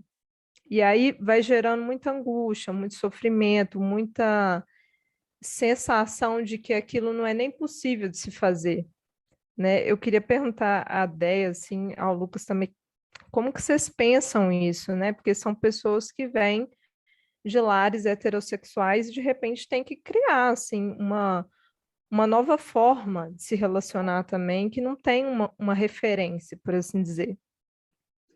Eu acho que essa é a sorte, essa é a saída, porque o casamento heterossexual, em sua grande maioria, é muito patológico ainda, né? Eu acho que essa é a saída. Quando o Giddens fala isso, fala os homossexuais, os casais homossexuais têm que ensinar, porque eles aprenderam a ter que improvisar, eles não têm modelo. Quando eu fiz a minha tese, tinha uma tese anterior à minha, que falava justamente dos mesmos aspectos de um casal heterossexual. E os resultados dela foram que os casais repetiam os modelos. O masculino era enfraquecido, era um monte de problema no casal heterossexual, que eu não encontrei nos casais que eu entrevistei. Por que eu não encontrei? Porque justamente por você ter que enfrentar tanta diversidade, o casal pode ficar mais unido, isso é uma coisa que acontece, porque o preconceito é muito grande, e como você não tem modelos, você pode improvisar. Por que os casais, por exemplo, o casal de homens que eu entrevistei, falei, como é que é a coisa doméstica? Ah, eu gosto de cozinhar, ele gosta de limpar, eu cozinho, ele limpa, mas também não significa que um dia eu não posso limpar, ele possa cozinhar. Ponto, acabou. Hoje em dia você chega qual é a casa heterossexual que você chega no almoço de domingo e o homem fala, deixa que a louça é minha. Não existe. Ainda tem. Você vai lavar a louça? Ainda existe. Então, assim, os casais heterossexuais estão presos a um modelo muito rígido de papel, de reprodução, de cunhada, de prima, né? Tem uma psicanalista chamada Rudinesco, que ela vai fazer uma crítica aos gays que querem se formalizar. Porque ela fala, nossa, justamente os gays tinham uma vida mais aberta, mais livre, eles querem o quê? Ficar criando filho, indo ela também é cruel, indo em reunião de escola, de filho, né?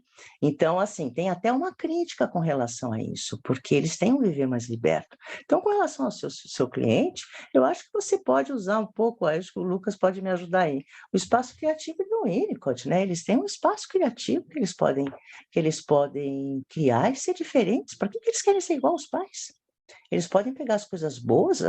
O que é uma herança, né? Herança, a gente reconhece as coisas boas, incorpora, e o resto a gente elabora, né?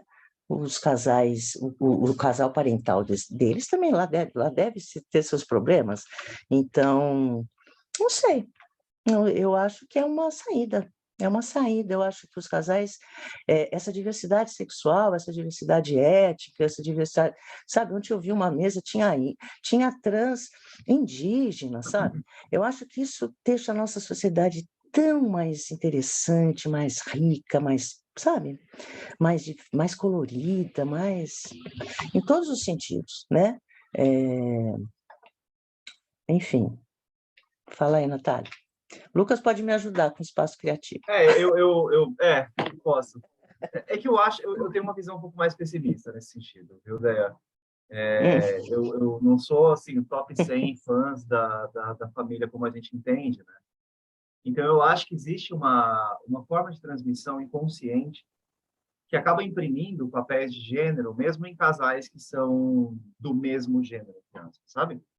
Porque, por exemplo, né, acho que o Rudinesco talvez diga um pouco disso nesses termos, mas usando o termo da Monique Wittig, né, que talvez você conheça, o livro dela está traduzido em português, chama Pensamento Hétero, independente do gênero, a gente reproduz um pensamento hétero, né? Independente do gênero dos pais, das mães, de famílias homoafetivas, né, de casais homoafetivos, gays ou lésbicas, existe uma forma de divisão de trabalho, né, em todos os sentidos, divisão de trabalho sexual, divisão de trabalho doméstico, que não importa o sexo de apoio, né, eu acho que importa no sentido de que em transmissões heterossexuais, o heterossexismo é quase óbvio, né, você tem uma mulher e tem um homem que são coerentes, né, no sentido sexo e gênero, mas eu acho que também não é inescapável. Eu acho que é inescapável em casais do mesmo gênero, vamos dizer assim, sabe? Por quê? Porque existe uma divisão que vem de famílias anteriores, eu acho que vem daí um pouco a estabilidade da norma, que é dinâmico, né? Ela vai mudando, ela vai incluindo cada vez mais diversidades que vão se tornando cada vez mais normativas, né? Eu acho que antigamente era até criminalizado, né? Casais interraciais, hoje já não é mais criminalizado. Existe a legalização, né? O reconhecimento do Estado de casais homoafetivos, mas eu acho que a ideia do heterossexismo enquanto norma e a transmissão que vem de famílias propriamente heterossexuais no sistema sexo-gênero, né? Coerência sexo-gênero, ela é inescapável, né? Isso é uma coisa que vai ter que ser lidada o tempo todo. É por isso que eu tendo a questionar um pouquinho justamente a estabilidade da forma família, né, a forma casal. Porque eu acho que esse tipo de coisa acontece sim. Talvez, eu acho que essa é uma questão muito boa que merece ficar em aberto para futuros desenvolvimentos, mas uma pesquisa, por exemplo, que venha de filhos de casais homoafetivos que formou um outro casal homoafetivo, né? Como que é a divisão do trabalho, né? Como que se existe algum paralelo com casais heterossexuais clássicos, vamos dizer assim, né? Mas é uma pergunta muito boa. Eu acho que isso vale a pena. Eu acho que dá para a gente pensar com as ferramentas da psicanálise, sim. São questões em aberto, né? Porque estão aí batendo na nossa porta, né? Uhum. Ok, próxima pergunta. Antes de eu passar para a Vanessa Sá, tem uma pergunta que foi feita anteriormente pelo Marcelo Dias Lopes no chat, que está sem microfone.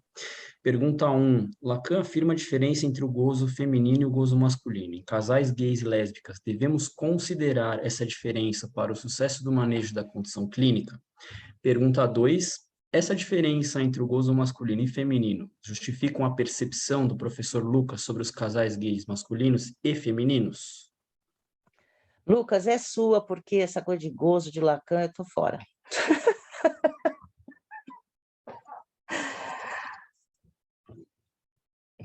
Eu não tenho base para responder essa questão. Eu acho que eu até te convidaria para desenvolver um pouco mais dessa ideia, porque eu trabalho muito pouco com Lacan. Acho que eu diria qualquer barbaridade aqui se eu arriscasse falar alguma coisa, mas eu tendo a não concordar. Eu não coloco a diferença do gênero como estrutural, né? Eu não penso em termos estruturalistas, né? Eu tenho uma formação muito mais fereziana, winnicottiana, né? Eu não gosto muito da ideia da inscrição do sexo no sujeito dessa maneira, né? Do gênero. Mas eu paro por aqui, eu não vou arriscar muito dizer. Assim. Eu acho que ela pode levar a afirmações muito difíceis, porque, por exemplo, agora jogando na área que eu costumo jogar, né? Na França, da década de 90, quando aconteceu essa luta pela legalização do casamento de gays e lésbicas, o discurso mais popular entre os psicanalistas era um discurso lacaniano. E a queda, o rompimento, o colapso da ordem simbólica era de natureza estrutural, oriunda de um pensamento estruturalista, por exemplo, lacaniano, né? Eu acho que, apesar dos esforços dos esforços contemporâneos que eu acho que podem ser bem-sucedidos no sentido de tentar atualizar o pensamento lacaniano para poder abarcar fenômenos, por exemplo, da sexualidade, eu acho que o discurso lacaniano é muito pobre para poder pensar isso, porque está preso no pensamento binário, né? Tipo, da subjetivação do que é o homem e a mulher. Mas, novamente, paro por aqui. Não sei dizer muito bem sobre isso. Eu também não acrescento muito, não. Eu fico por aí. Eu estudei Lacan o suficiente só para dizer que eu não gosto dele. Mas é muito, muito rasteiro mesmo, efetivamente. Então, desculpa, Marcelo, vamos ficar te devendo essa. Ok, próxima pergunta agora, Vanessa Sá. Oi, Dé, boa noite. O objeto do teu trabalho foram casais longevos, né? Me chamou a atenção o quão longeva também foi a gestação desse menino que chegou, né?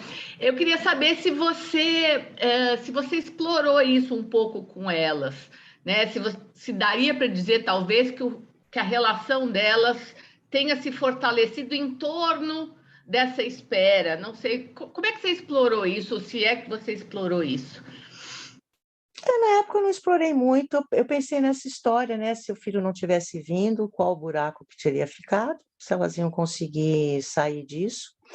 Mas eu acho que é interessante, né? Porque você vê que toda família que é planejada, ela acaba sendo, tendo um desejo, por exemplo, uma família, um casal que planeja um filho, normalmente planeja com uma certa antecedência. Elas foram longos mesmo, mas eu acho que na época delas, veja, ou vinha pela adoção ou vinha pela ligação heterossexual, que era impossível. Tem um elemento, eu não sei como é que o Lucas vê isso, mas assim, tem um elemento mágico, né? De uma ser mística e achar que essa criança ia vir. Então, esse elemento mágico, que é uma idealização, sem dúvida, também cumpriu um espaço. Então, eu acho que essa criança ficou muito tempo porque esse espaço precisou ser conquistado em termos das duas, da Alice ter segurança na relação, a relação entre as duas, a Zara, que tinha vindo de uma família violenta, conseguir se sentir adequada na sua conjuntura familiar. Então, assim, na época eu não investiguei mais em termos de falta, de achar que tinha sido muito investimento numa possibilidade sem legalização, né, sem nenhuma atitude prática. O que me chamou a atenção foi isso, não teve nenhuma atitude prática e mesmo assim aconteceu, né? Místico ou não, resposta ou não, aconteceu de uma maneira, claro que elas foram falando para muitas pessoas, então também isso acaba girando, dando uma... Mas eu acho que eu não sei, Vanessa, eu acho que hoje em dia uma pessoa que quer ter filhos, ela leva pelo menos uns 3, 4 anos pensando.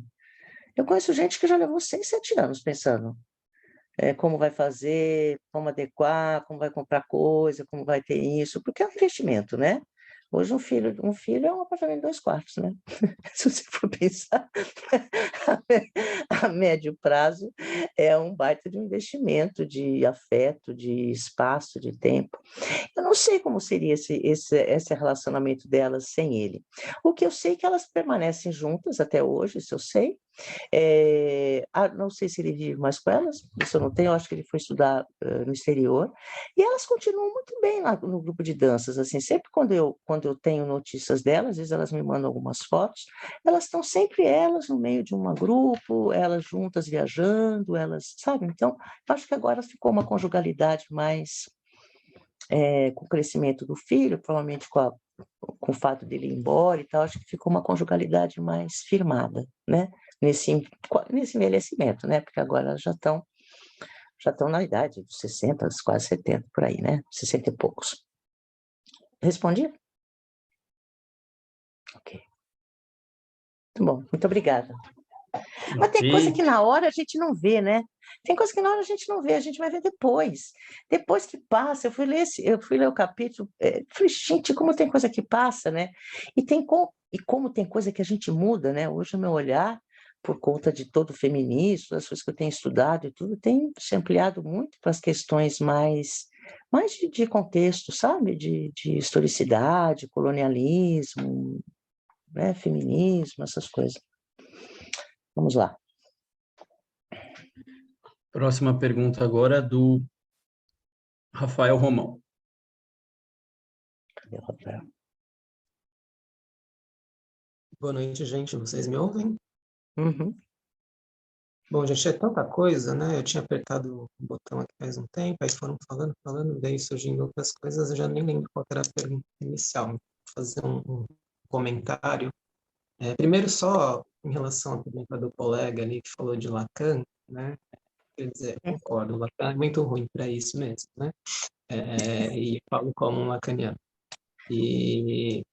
Mas eu estou com um livro aqui, recentemente lançado, do Pedro Ambra, que se chama O Ser Sexual e Seus gênero, autorização e nomeação em Latam. Talvez aqui tenha algumas pistas do que está sendo discutido agora, né? Pensando que a questão da sexuação no Latam lá atrás é uma questão estrutural, formal, enfim, né? Com o que se tinha na época. Né? Isso está sendo muito revisto e bom, estamos revendo coisas muito interessantes. Então, talvez a pergunta do colega possa ser respondida a partir dessa leitura. Né? Então, só um comentário geral. E voltando no caso desse casal, né, de lésbicas, eu fiquei pensando quando você contava, né, de que elas se afastaram da comunidade para criar o filho, né? E isso fez com que elas fossem, assim, como uma questão de sobrevivência, me parece, para esse convívio mais heterossexual, que, no entanto, elas não poderiam ser quem são, né? Por uma questão de sobrevivência, né? E que, por conta disso mesmo, elas fizeram um bom trabalho, né? E isso me remete assim, a minha própria vivência, né? No sentido de ver isso acontecer muito de perto, né? Em várias ocasiões e de várias formas diferentes, porque a impressão que eu tinha alguns anos atrás é que a comunidade era uma comunidade muito exclusivista ou pouco acolhedora. Era difícil, de fato, você se sentir em comunidade, né? Justamente porque as pessoas vinham né, das origens mais diversas, dos lugares mais diversos, né? E muita gente se reunia e se reúne ainda no centro de São Paulo, e ali surgem, né? Muita coisa se cria ali, mas sem muito estofo às vezes, né? E o que acontece é que esse acolhimento ele não acontece, né? Ele não existe. As pessoas não sabem se acolher. Elas já vêm de ambientes heterossexuais que as desacolheram, né? Então, uma constante que eu percebo é que a comunidade se tratava muito mal, né? E isso tem mudado nos últimos anos. Eu arriscaria dizer, assim, não sei por qual motivo, nos últimos 4 anos eu tenho visto muito mais acolhimento do que antes, né? Não imagino por quê, mas enfim. E um pouco também em relação aos trans, né? Eu penso que há uns 20 anos atrás, os gays viviam a mesma dificuldade, né, de nomeação, de aceitação de si, né, de autorização, que os trans vivem agora, por exemplo, em relação a uma coisa simples que é o nome, né, a autorização de um nome que eles escolhem para si, né? E só para fechar esse monte de ideia que veio, né,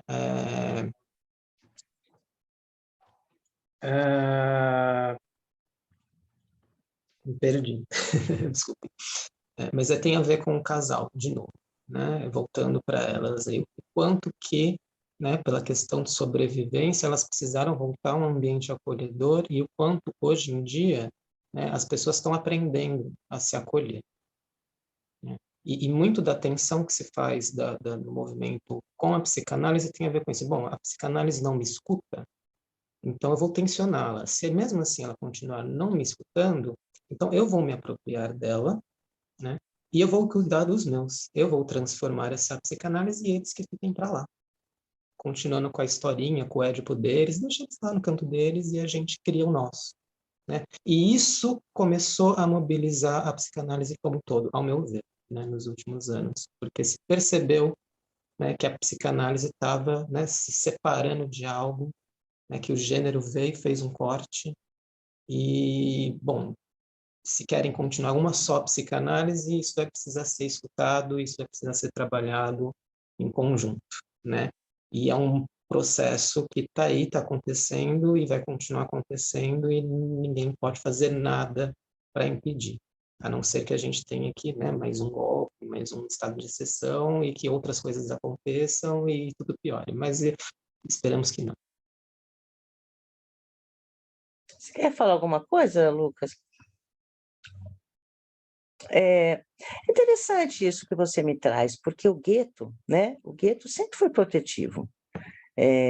Sempre os homossexuais e os gays tinham os seus grupos, tem antropólogos que falam isso, né? As famílias de escolha, as famílias de coração, não os amigos que transformam em famílias.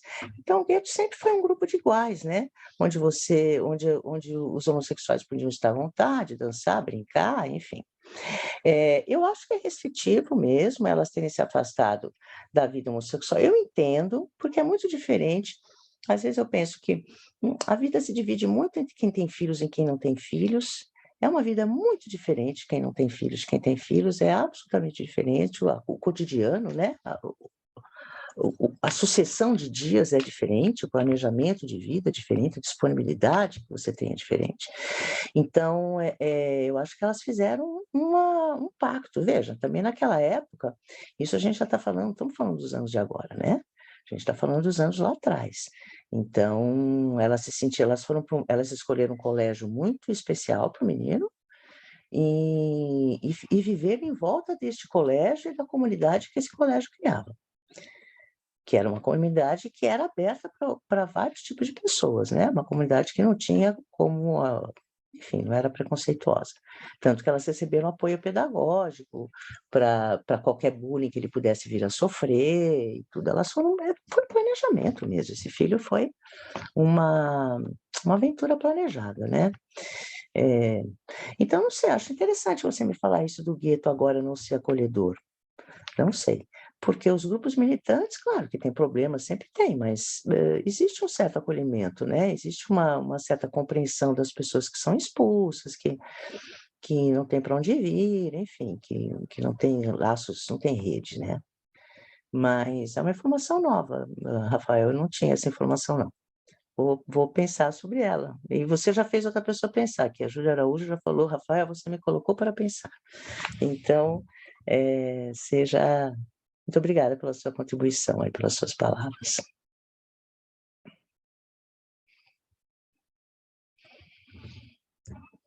Rafael Romão, novamente gostaria de fazer mais uma pergunta. Microfone liberado. É só fazer um comentário a respeito, né, dessa informação nova. O que eu quis dizer, né, nessa questão do não acolhimento tem a ver com um certo...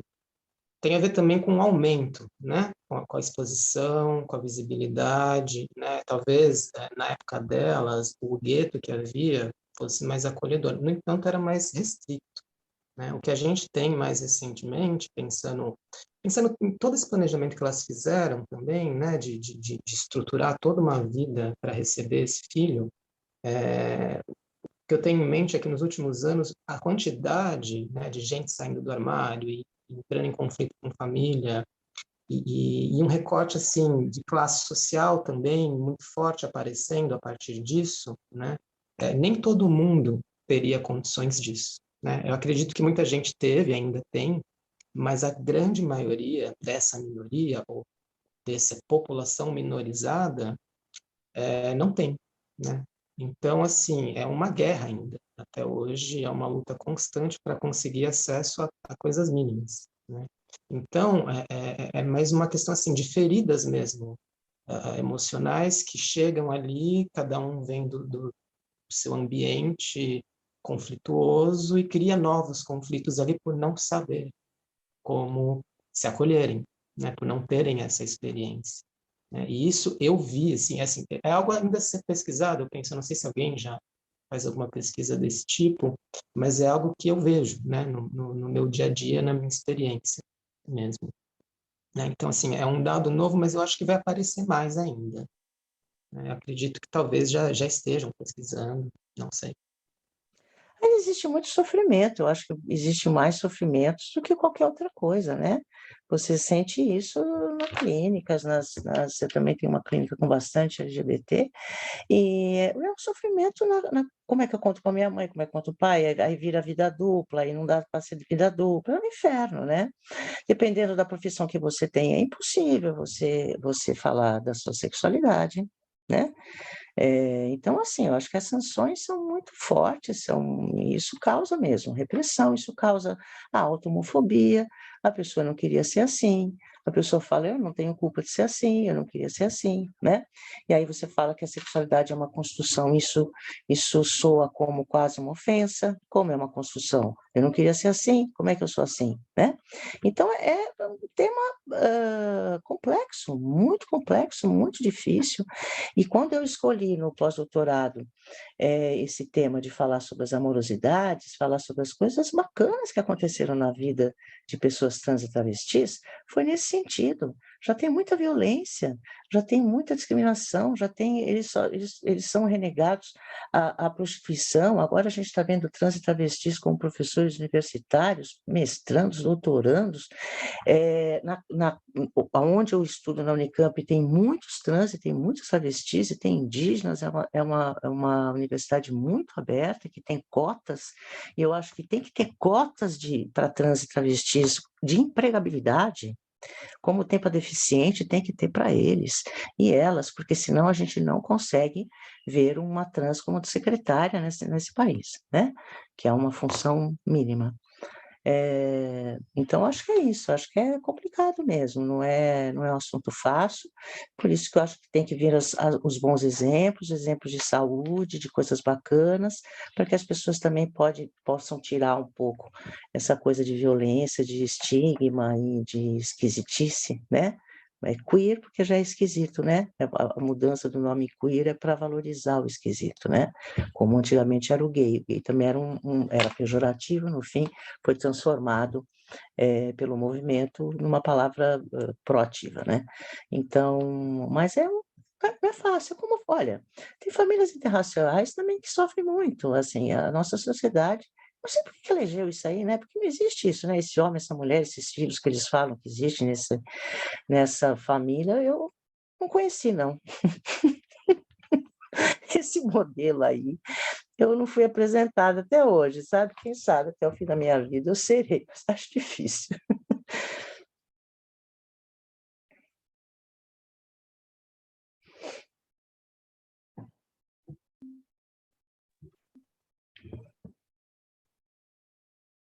Tem umas Temos mais perguntas uma tem umas perguntas no no chat. chat aqui, pro Lucas até.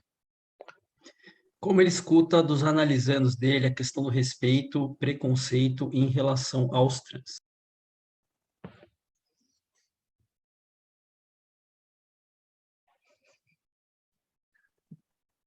Olha, eu não atendo a pacientes trans. Eu atendi uma menina durante um pouco tempo, mas na verdade só para ilustrar, né? Eu estou dizendo que esse discurso e a fala sobre pessoas trans, pelo menos nos grupos gays que eu atendo, e eu digo grupos porque eu acho que eu queria dar uma pincelada também no que o Rafael falou, é um tanto ausente, viu? Eu acho que existe uma certa ideia, eu já vi circular em alguns momentos, que existe um certo preconceito de algumas populações, mesmo minorizadas, contra essa população em particular, a população trans. Mas eu vejo muito mais misoginia, né, de alguns pacientes meus, gays, homens, do que preconceito contra trans.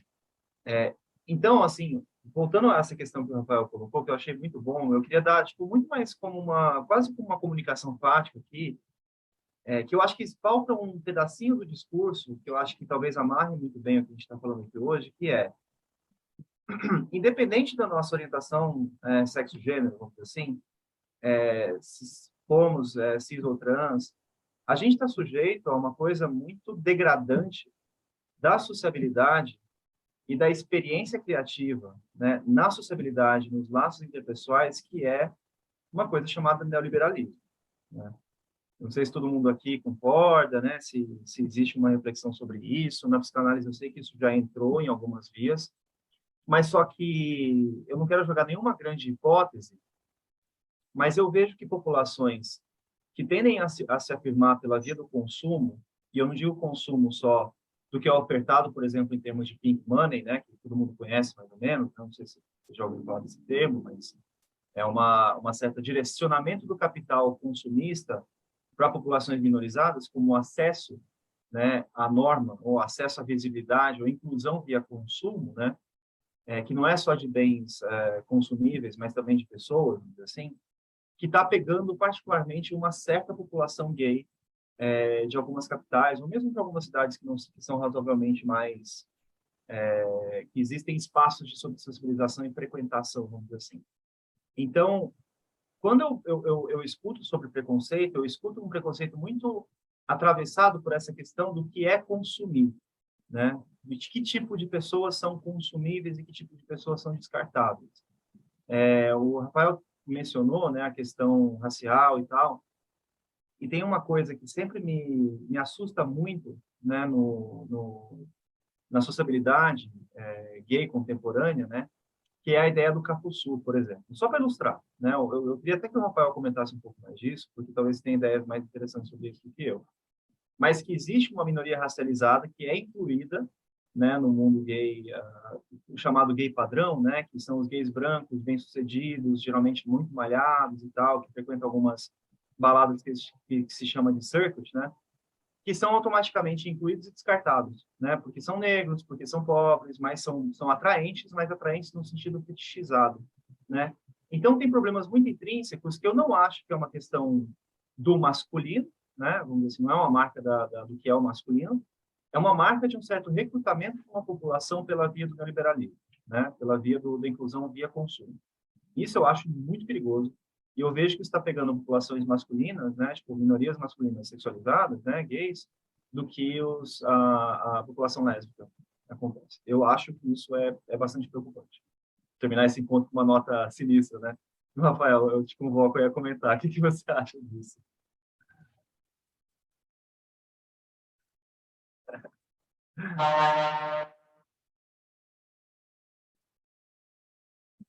Ok, temos mais uma pergunta agora do José Marcelo Vigliar.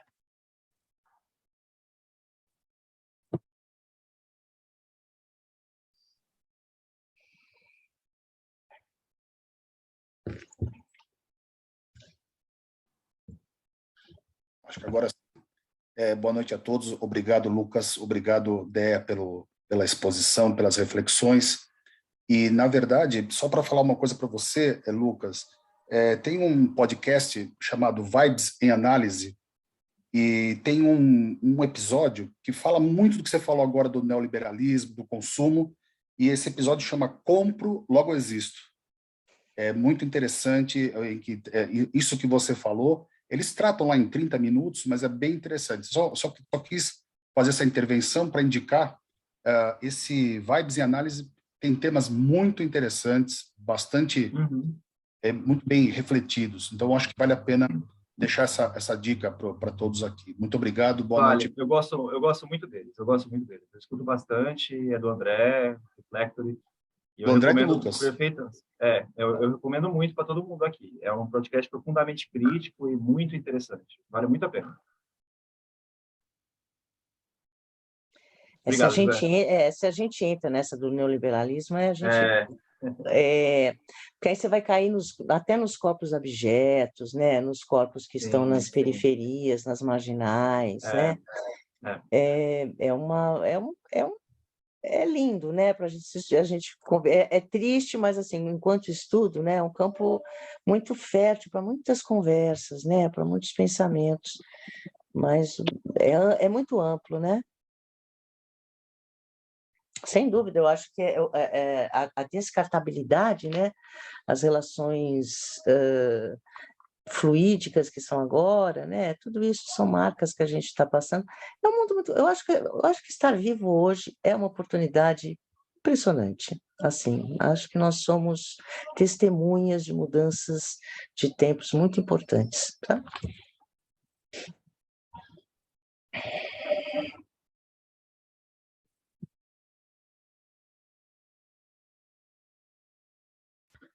Mais uma pergunta agora é da Mariana Campos. Oi, gente, eu só queria agradecer. Eu acho que essa discussão é fundamental, acho que é muito necessária. Que bom que vocês estão aqui conversando com a gente sobre isso. Muito, muito obrigada. E eu queria também concordar contigo, Dea. Eu acho que, assim, se a gente quer entender melhor, conhecer melhor, a gente tem que incluir mais. Então, tem que ter política para incluir as pessoas na empresa, tem que ter essa ação, tem que ter vaga para, sabe assim? Se não tiver isso, não vai rolar. Então, e a gente vai entender cada vez menos, e vai continuar tendo essa barreira de preconceito. Então, obrigada, gente, muito obrigada. Tomara que tenha mais papos desses. Bom.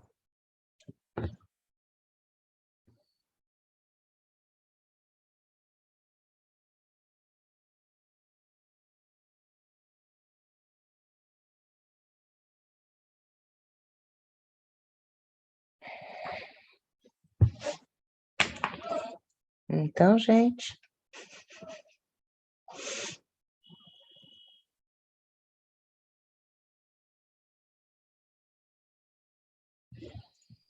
Bom, não temos mais perguntas no chat. Se alguém deseja... Ó, o Bruno apareceu ali. Bruno Matheus de Araújo Almeida. Uma perguntinha aqui. Estou liberando o microfone.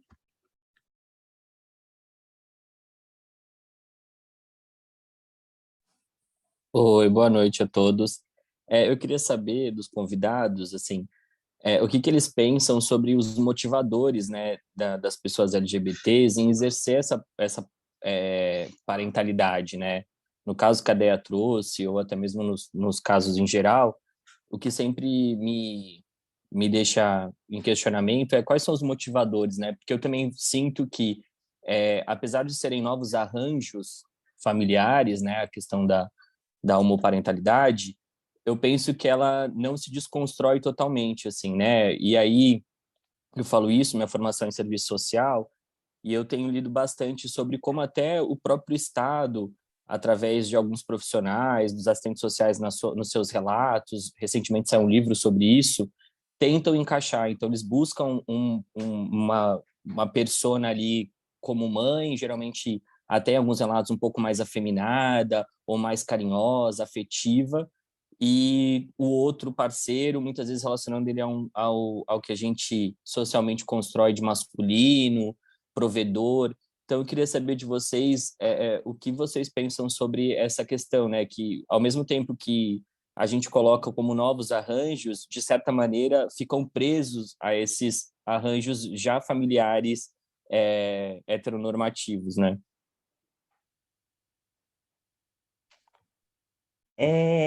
Olha, uma vez eu li que não existe receita culinária nova, que sempre são reinvenções.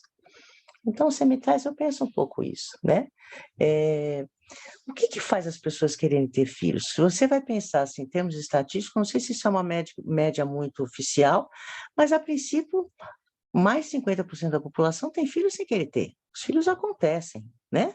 Por transas que não são programadas. Então, assim, e aí as pessoas assumem isso. Eu acho que pelo andar da nossa sociedade de uma maneira muito ruim, né? Não são ambientes suficientemente saudáveis, não são cuidadores suficientemente saudáveis e que possam dar conta disso, porque a gente vê a sociedade como está, né? O feminicídio, quer dizer, da onde vêm esses homens que fazem isso? O que acontece? Ou as mulheres, enfim. Então, eu acho isso. Difícil você determinar. Quando a Rodinesco fala isso, ela fala num tom de crítica. Quer dizer, o que vocês querem agora? Depois que vocês lutaram, vocês têm liberdade, vocês querem o quê? Vocês querem voltar para esse modelo? Tem muitas pessoas que criticam, tem muitas pessoas que falam no tal do viver gay, que é um viver mais... Mas isso também a gente está falando de uma classe muito setorizada, embranquecida, que tem poder não sei como é que é isso nas periferias. Na época que eu fiz essa pesquisa, foi uma das coisas que eu me levantei. Será que existem nas comunidades casais gays e lésbicos de 25 anos de conjugalidade? Não sei. É uma pergunta que eu me fiz. Eu não tinha acesso a isso. E nem tenho, né? Mas eu não sei realmente o que motiva as pessoas a terem filhos. Eu acho que às vezes pode ser justificativa, pode ser tentativa de legitimação, tentativa de ter um papel social, porque isso é importante para a sociedade põe lá, desde o Freud, né? Que as pessoas têm que ter um sexo genitalizado e procreativo.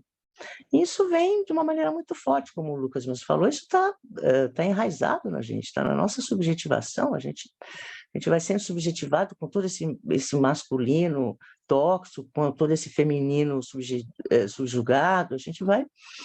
Então, é uma boa questão, acho que não tem resposta para isso, né? Todo feminismo tem os prós e os contras aí, as maternagens, maternidades, e muita gente que discute isso. há pouco tempo eu soube de uma moça que era virgem, nunca tinha tido nenhuma relação sexual nem afetiva com ninguém, entrou numa clínica de fertilização e teve um filho. Doador anônimo.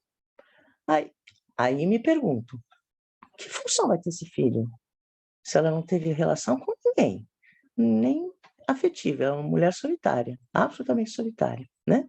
Então, esse filho vai vir preencher o quê? Agora, será que eu tenho esse direito de perguntar? Hoje, nas ciências sociais, eu me perguntei, será que eu tenho direito de perguntar isso? Não sei. A menos que ela se queixe e venha falar comigo. Se não sei se eu tenho esse direito, entende, Bruno? Hoje, com a visão que eu tenho de todas as pessoas, né, que já passaram por mim e eu passei por elas, não sei se eu tenho esse direito de perguntar. Acho que são motivações muito pessoais, não sei. O que você acha, Lucas?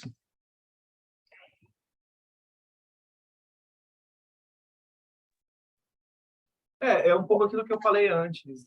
Eu acho que, num sentido bem resumido, o heterossexismo não precisa de um casal heterossexual para se manifestar, né? Eu acho que eu iria um pouco nessa linha. Que existe alguma coisa que é para gênero, vamos dizer assim, né? Ou para orientação sexual que atravessa todos nós, que é digno de subjetivação, né? Como as formas de poder elas são marcadas nos corpos da gente e se manifestam no como a gente constrói casais e relacionalidades, né? Eu iria um pouco por aí, sim. Mas eu concordo com você também nesse sentido, né? Não é o tipo de coisa que se investiga enquanto psicanalista, né? Ou numa clínica. Tu não faz um inquérito sobre como o poder opera naquela pessoa. Você usa isso como um operador da sua própria associação, né? A gente não é sociólogo, um antropólogo, né? Conversando com uma população. A gente é psicanalista. O trabalho de escuta do que se manifesta ali.